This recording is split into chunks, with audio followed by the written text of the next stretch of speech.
বিরতির পর স্বাগত। 3 দিনের টানা বৃষ্টিতে রাজ্যে বন্যা পরিস্থিতি সৃষ্টি হয়। ভয়াবহ চিত্র, বিভৎস ছবি দেখা গেছে রাজ্যের বিভিন্ন জেলায়। ঠিক তেমনি দক্ষিণ ত্রিপুরাতেও একই ছবি পরিলক্ষিত হয়েছে।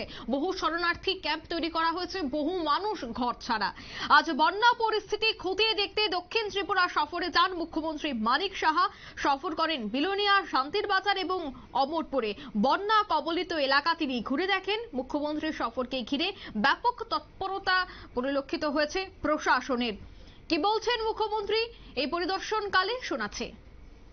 বিধায়করা সব জায়গায় যাচ্ছে, সরকার তো কাজ করছে, পাশাপাশি মানে এই কাজটা হচ্ছে আমাদের, বিশেষ করে আমাদের কেন্দ্রীয় সরকার যেভাবে সাহায্য করছে, উনি সাহায্যকে আমি বারবার ধন্যবাদ দিতে চাই। মাননীয় প্রধানমন্ত্রীজিও জানেন, তো যেভাবে মানে সব বিষয়ে যা বলছি তাই দিচ্ছেন। তো এনডিআরএফ টিম ওইখানে এসছে, হেলিকপ্টার দিচ্ছে, সমস্ত সামগ্রী বিভিন্ন জায়গায় ফুড প্যাকেটগুলো দেওয়া হচ্ছে, যা এক্সট্রিম যা যা করার তাই করছে। আপনারা অলরেডি তো দিয়ে দিয়েছে, এটা তো আমাদের ডুমুরের যে আপডেট কি আছে স্যার আপনার কাছে? না, ডুমুর সম্পর্কে আপনারা জানেন যে এটা তো নর্মাল, যে না ওখানে জল যখন বেশি হয়ে যায়, যখন 9.4 মিটারের উপরে যদি জল চলে যায় অটোমেটিক্যালি ওটা খুলে যায়। স্যার বলছি, এই বন্যায় ক্ষতিগ্রস্ত যারা বানবাসী মানুষ আছেন, তারা হঠাৎ এই জল প্রবেশ করায় তাদের প্রয়োজনীয় কাগজপত্র কেউই ঘর থেকে বের করতে পারেননি। সেই প্রয়োজনীয় কাগজপত্র বের করার জন্য প্রশাসনিক আধিকারিকদেরকে আপনি কি নির্দেশ দেবেন? না, আমি শুনেছি ওরা বলছিল, আমি বললাম এটার জন্য চিন্তা কিছু করার নেই, যদি নষ্টও হয় সেগুলোকে আমরা ডুপ্লিকেট বের করে সেটা আমরা অলরেডি আমি নির্দেশও দিই, ওটা সমস্যা হবে না। আপনারা শুনলেন মুখ্যমন্ত্রীর বক্তব্য। প্রয়োজনীয় নথিপত্র পুনরায় তৈরি করে দেবে রাজ্য সরকার, সেই কথাই কিন্তু তুলে ধরেছে মুখ্যমন্ত্রী। আমি বিস্তারিত জানবো। টেলিফোন লাইনে যুক্ত হয়ে গেছে নিউজ ভ্যানগার্ড প্রতিনিধি বিপ্লব দত্ত। বিপ্লব দা, মুখ্যমন্ত্রী আজ সফর করেন, সাধারণ মানুষের সাথে কথা বলেন এবং তিনি একটি বিষয় বারবার বলছে যে কেন্দ্রীয় সরকার যথেষ্ট গুরুত্ব সহকারে ত্রিপুরায় কিভাবে প্রশাসনিক সহায়তা প্রদান করা যায় সে সমস্ত বিষয়ে জোর দিয়েছে এবং আজ মুখ্যমন্ত্রী সফরও করেছে। ঠিক কি জানতে পারছো, কি আপডেট পাচ্ছ? দেখো, যে বন্যা গত 2-3 দিনের বৃষ্টিতে কিন্তু বন্যায় একদম বিধ্বস্ত রয়েছে ত্রিপুরা, এবং সেক্ষেত্রে চিন্তিত বা উদ্বিগ্ন রয়েছে প্রশাসন, এবং প্রশাসনিক তরফ থেকেও কিন্তু সেদিকে নজর দেওয়া হয়েছে। শুধু কোনো ব্যক্তিগত কোনো বা ভাবে কোনো একটা জেলা নয়, গোটা রাজ্যে কিন্তু বন্যা পরিস্থিতি ক্রমশ খারাপ পরিস্থিতিতে, এবং সেই খারাপ পরিস্থিতি, বন্যা পরিস্থিতি খতিয়ে দেখতেই কিন্তু আজ মুখ্যমন্ত্রী দক্ষিণ জেলা সফর করেন।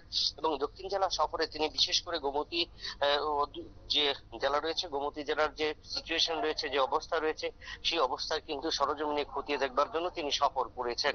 তার পাশাপাশি তিনি সফর করবেন বিভিন্ন অঞ্চলগুলো এবং বন্যা কবলিত যে সমস্ত এলাকাগুলিতে ত্রাণ শিবির খোলা হয়েছে সে সমস্ত ত্রাণ শিবির গুলিতে, কারণ ইতিমধ্যে কিন্তু রাজ্য সরকারের তরফ থেকে জানানো হয়েছে প্রায় 450টির অধিক কিন্তু ত্রাণ শিবির খোলা হয়েছে রাজ্যের বিভিন্ন জায়গায়। জল নামলেও এখন পর্যন্ত শরণার্থীরা কিন্তু রয়েছেন শরণার্থী শিবিরগুলিতে, সেই সমস্ত শরণার্থী শিবিরগুলো তিনি পরিদর্শন করবেন। পাশাপাশি মুখ্যমন্ত্রী আজকে দিনে সফর করেছেন এবং সেই ক্ষেত্রে সফরের ক্ষেত্রে তিনি ইতিমধ্যে কিন্তু রাজ্যের এই ভয়াবহ বন্যার পরিস্থিতির কথা কিন্তু কেন্দ্রীয় সরকারকে জানিয়েছেন, কেন্দ্রীয় মন্ত্রীকে জানিয়েছেন, এবং প্রধানমন্ত্রীর সাথেও তার কথোপকথন হয়েছে।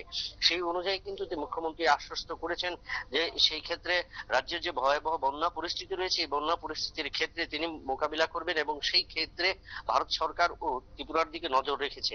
এবং সেই দিক থেকে বলা যায় যে আগামী দিনে যে এই যে বন্যা পরিস্থিতি যে ক্ষয়ক্ষতি হয়েছে, সেই ক্ষেত্রে রাজ্য সরকার এবং তার পাশাপাশি কেন্দ্রীয় সরকারও রাজ্যের আর্থিক সহায়তা বা রাজ্যবাসীর আর্থিক সহায়তার ক্ষেত্রে সহযোগিতা করবেন। অঙ্কিতা, তোমাকে জানিয়ে রাখি যে গত দুদিনের এই ভয়াবহ বৃষ্টির কারণে ইতিমধ্যে যে সমস্ত বন্যা কবলিত এলাকাগুলো রয়েছে সে সমস্ত এলাকাগুলিতে শরণার্থী শিবিরগুলিতে যারা রয়েছেন তাদের বিষয়ে কিন্তু গতকাল থেকে কিন্তু সরজমিনে খোঁজ খবর নিচ্ছেন মুখ্যমন্ত্রী, এবং তার ছাড়া কিন্তু একটা বিশেষ দল গঠন করা হয়েছে, এবং সেই বিশেষ দলও কিন্তু খোঁজ খবর নিচ্ছেন কি পরিস্থিতিতে এবং কি অবস্থায় রয়েছেন রাজ্যের মানুষ এবং শরণার্থী শিবিরের মানুষগুলো।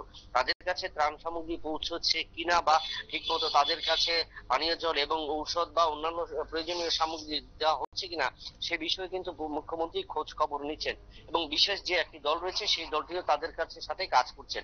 অর্থাৎ এই গোটা বিষয়টি সরজমিনে খতিয়ে দেখবার জন্য কিন্তু মুখ্যমন্ত্রী আজ দক্ষিণ জেলা সফর করেছেন এবং তার এই সফরের পাশাপাশি মুখ্যমন্ত্রী আরো বেশ কিছু জায়গা অমরপুর এবং শান্তির বাজার ওই সমস্ত বন্যা কবলিত এলাকাগুলিতেও তিনি পরিদর্শন করবেন। মোট কথায় বলা যায় যে মুখ্যমন্ত্রীর আজকের এই সফর অনেকটাই গুরুত্বপূর্ণ, অনেকটাই তাৎপর্যপূর্ণ এবং সেই ক্ষেত্রে প্রশাসনের তরফ থেকে এবং রাজ্য সরকারের তরফ থেকেও সেদিকে নজর রাখা হয়েছে। বিভিন্ন যে সমস্ত জেলা এবং মহকুমাগুলিতে তিনি সফর করবেন সেই সমস্ত সফরগুলি সেই সমস্ত জায়গাগুলিতেও নজরদারি বাড়ানো হয়েছে, কারণ বন্যা পরিস্থিতি এখনো সেভাবে কিন্তু স্বাভাবিক হয়ে উঠেনি।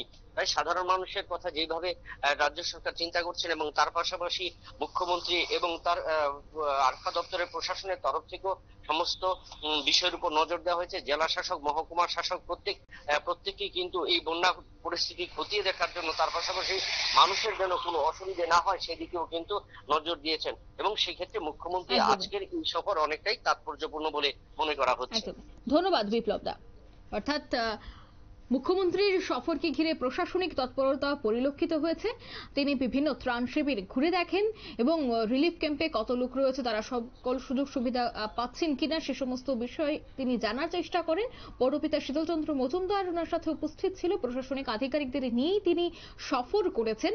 বন্যা পরিস্থিতি খতিয়ে দেখতে ইতিমধ্যে তিনি শান্তির বাজার থেকে শুরু করে গোমতী জেলা বিভিন্ন জায়গা পরিদর্শন করছে। আমরা উদয়পুর থেকে প্রতিনিধি প্রসেনজিৎকে পেয়ে গেছি এই মুহূর্তে। প্রসেনজিৎ, উদয়পুরে এই মুহূর্তে কি পরিস্থিতি রয়েছে, ঠিক কি দেখতে পাচ্ছ এই মুহূর্তে? দেখো অঙ্কিতা, উদয়পুরের অবস্থা একেবারে ভয়াবহ বলা চলে। এখন পর্যন্ত কিন্তু উদয়পুরের যে গোমতী নদী আছে সেখানে যে ডুম্বুরের জল যাচ্ছে তা কিন্তু বিপদসীমার উপর দিয়ে যাচ্ছে। আর এই গোমতী নদীর জল কিন্তু উদয়পুরের বিভিন্ন জায়গাগুলিতে প্রবেশ করেছে। তাছাড়া এই মাতারবাড়িতেও কিন্তু প্রবেশ করেছে গোমতীর জল। আর রাজ্যের মুখ্যমন্ত্রী ডক্টর মানিক সাহা আজ উদয়পুর যে খিলপাড়াস্থিত যেখানে শরণার্থীতে রাখা হয়েছে বিভিন্ন মানুষজনদেরকে, সেখানে এসে তাদের সাথে কথা বললেন, ক্ষতিগ্রস্তদের সাথে কথা বললেন এবং তাদেরকে আশ্বাস দিলেন যে তারা যেন কোনো চিন্তা না করেন এবং তাদেরকে যাবতীয় বিভিন্ন ক্ষতিপূরণের বিষয় নিয়েও তারা আলোচনা করা হয় এখানে। তারপর তিনি সরজমিনে গোমতী নদীর যে জলের স্রোত তা কিন্তু সরজমিনে তিনি দেখেন। সেখানে উপস্থিত ছিলেন গোমতী জেলা শাসক থেকে শুরু করে প্রশাসনের আরো অন্যান্য আধিকারিকরা সেখানে ছিলেন। একদমই। জলস্তর এই মুহূর্তে কেমন রয়েছে? একেবারে জলস্তর কিন্তু বিপদসীমার উপরেই রয়েছে এখন বর্তমানে, সেটা নিয়ে এখন খুব চিন্তিত। এখনো কি রিলিফ ক্যাম্পে প্রচুর সংখ্যক শরণার্থী রয়েছে, না তারা ধীরে ধীরে বাড়ি যেতে শুরু করেছে? না, এখনো কিন্তু প্রচুর সংখ্যক রিলিফ ক্যাম্পে আজও কিন্তু প্রবেশ করেছে রিলিফ ক্যাম্পে। কারণ তোমার উদয়পুরের বিভিন্ন জায়গাগুলি একেবারে ক্ষতিগ্রস্ত হয়েছে। সবচেয়ে হলো মহারানী, তারপর ফোটামাটি সহ বিভিন্ন প্রভৃতি অঞ্চল। এর মধ্যে মাতারবাড়িও রয়েছে। মাতারবাড়ি ত্রিপুর সুন্দরী স্কুল এবং মাতারবাড়ি এইচএস স্কুল থেকে শুরু করে আরো যে বিভিন্ন জায়গাগুলি রয়েছে। উদয়পুর রেল স্টেশনে কিন্তু প্রচুর সংখ্যক মানুষ ভিড় জমিয়েছে, সেখানে তারা আশ্রয় নিয়েছে। যেহেতু ঘরের জল অধিক পরিমাণে প্রবেশ করেছে, তাই তারা ওখানে থাকা নিরাপদ নয়, তাই তারা উদয়পুর রেল স্টেশনে অনেকে আশ্রয় নিয়েছে। একদমই। ধন্যবাদ প্রসেনজিৎ।